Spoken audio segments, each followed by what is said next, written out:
കഴിഞ്ഞ ദിവസം ഞാൻ കോഴികളെ പറ്റി ഒരു വീഡിയോ ഇട്ടിട്ടുണ്ടായിരുന്നേ. എൻ്റെ വീട്ടിലെ കോഴികളെക്കുറിച്ചായിരുന്നു ആ വീഡിയോ. അപ്പോൾ അതിൽ ഞാൻ പറഞ്ഞായിരുന്നു എന്തൊക്കെ തീറ്റയാണ് കോഴികൾക്ക് കൊടുക്കുന്നതെന്ന്. അപ്പോൾ ഗോതമ്പും കോഴിത്തീറ്റയും പിന്നെ അതിലേക്ക് നമ്മുടെ മുട്ടത്തോട് നല്ലോണം പൊടിച്ചതും പിന്നെ അതിലേക്ക് നമ്മൾ അരിച്ച് വെച്ച ചാരനും കൂടി മിക്സ് ചെയ്തിട്ടാണ് കൊടുക്കുന്നത്. ഈ ചാരം കൊടുക്കണമെന്ന് നമ്മൾ കോഴികളെ മേടിച്ചെടുത്തുനിന്ന് പ്രത്യേകം പറഞ്ഞായിരുന്നു. അവർക്ക് പ്രതിരോധശേഷി വരാനും അതേപോലെ പകർച്ചവ്യാധികളോ ഒന്നും ഉണ്ടാവാണ്ടിരിക്കാൻ വേണ്ടിയാണ് അങ്ങനെ ചാരം ചേർക്കുന്നത്. ഇനി നമുക്ക് കോഴികൾക്ക് തീറ്റ ഇട്ട് കൊടുക്കാൻ പ്രത്യേകതരം സ്ഥലമുണ്ട് കേട്ടോ. എല്ലാവരും കാത്തിരിക്കുമായിരുന്നു, വിശന്നിരിക്കുമായിരുന്നു തോന്നുന്നു. ഇട്ടപ്പോൾ തന്നെ ഭയങ്കരമായിട്ട് കഴിക്കുന്നുണ്ടായിരുന്നു. ഈ കാണുന്ന ചുമന്ന ഈ പൈപ്പിൽ അതിലൂടെയാണ് കോഴികൾ വെള്ളം കുടിക്കുന്നത്.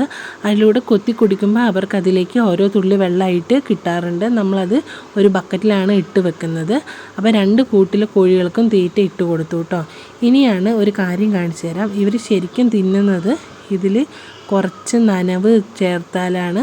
കുറച്ച് 2-3 ഡ്രോപ്പ് വെള്ളം ഉറ്റിച്ച് കൊടുക്കുകയാണെങ്കിൽ അവർക്ക് കഴിക്കാൻ ഭയങ്കര എളുപ്പമാണ്. കണ്ടില്ലേ, നമ്മൾ 2-3 തുള്ളി വെള്ളം തീറ്റയിൽ ഇട്ട് കൊടുക്കുകയാണ്. അപ്പോൾ ഇട്ട് കൊടുക്കുന്ന സമയത്ത് അവർക്ക് കഴിക്കാൻ ഭയങ്കര ബുദ്ധിമുട്ടല്ല, ഭയങ്കര എളുപ്പമായതുകൊണ്ട് അവർക്ക് അങ്ങനെ വെള്ളം ഒഴിച്ച് കൊടുക്കുന്നത്. അപ്പോൾ ഇതാണ് നമ്മൾ രാവിലത്തെ ഒരു നേരത്തെ തീറ്റ കൊടുക്കുന്നത്. അപ്പോൾ അടുത്ത വീഡിയോ കാണുന്നവരെ ബൈ ബൈ.